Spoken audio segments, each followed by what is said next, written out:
no large meetings here in the United States, which was interesting. And for many women around the world, they met incredible barriers just to get together. Some of the governments refused to let them do that.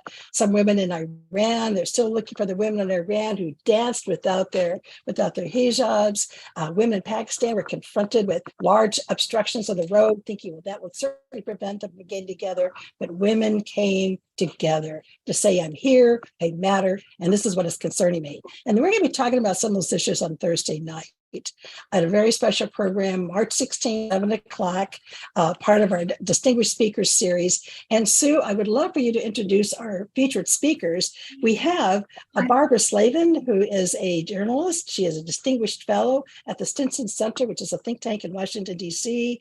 And she is also the author of Bitter Friends, Bosom Enemies, Iran, the U.S., and Twisted Path to Confrontation. We also have Dr. Assal, who is a non-resident fellow at the Eurasia Group Foundation and author of State of Resistance, Politics, Culture, and Identity in Modern Iran.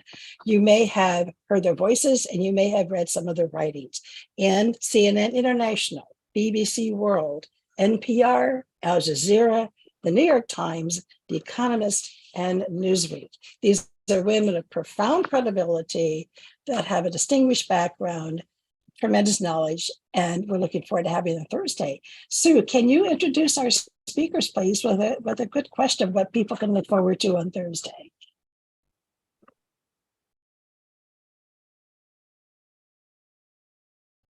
I think Sue may have frozen. I'm not quite sure. So let me ask you, Barbara and Assal, what can we look forward to? We're in 2023. We feel like some women were facing ancient challenges. Women are offering more leadership positions than any time in the world. And yet we're facing some ancient. We're so thrilled to have our speakers here. And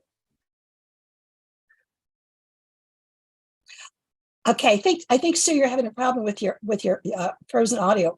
Barbara, you first. Can you tell us what will you be addressing on Thursday evening?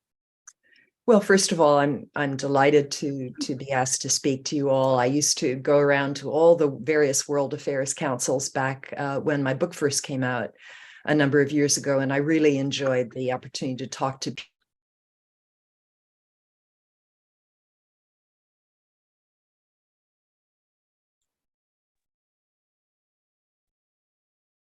I have unmuted. I hope you can hear me.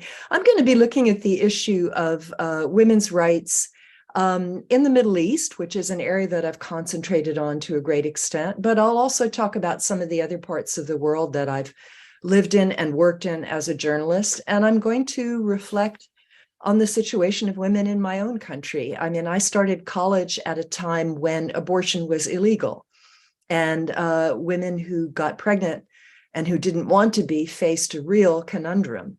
And here we are 50 years later, and it seems we're back in some ways in the same situation in this country. So I'm going to be looking at, I think, the backlash against women's rights, and reflecting a little bit about the role of women in various professions as I've seen it over my own lifetime. And I'm really looking forward to everyone's questions.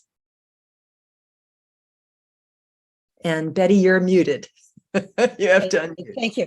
Assal, what would you like to cover on Thursday evening?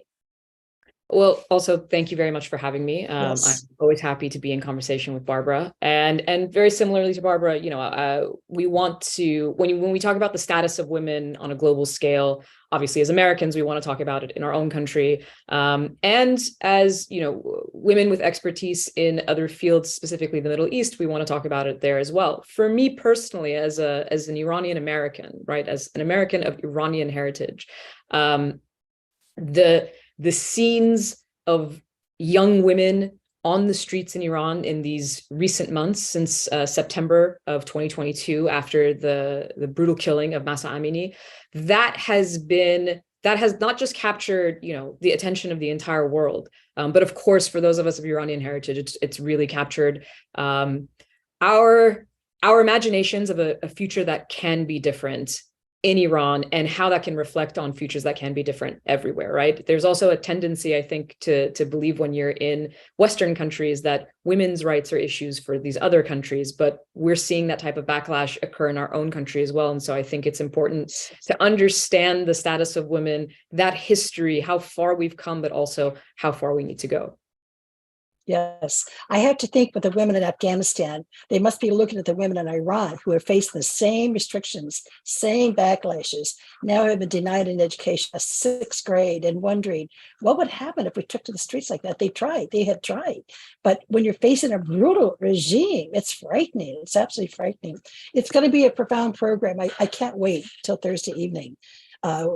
We'll have a very robust, for those of you who are listening to this, we want you to come because when Barbara and Assal are finished, we are going to go into our public Q&A. For those of you who have been to our programs before, we have a public Q&A among the 10 that's every bit as long. We'll give our speakers more time to answer even more questions, but we'll give you a chance to actively engage as well with this program. So it's exciting, but you have to register to attend. And that's the Indiana Council of World Affairs. And our website is indianaworld.org. And that's where you go to register. You have to register to have a link. And I think with that, we just want to say, please join us. Please join us. You know, women all over the world they met obstacles. They went through barriers. They faced a lot of work just to show up to march. We can show up to listen to this program, I think, to show our support for women.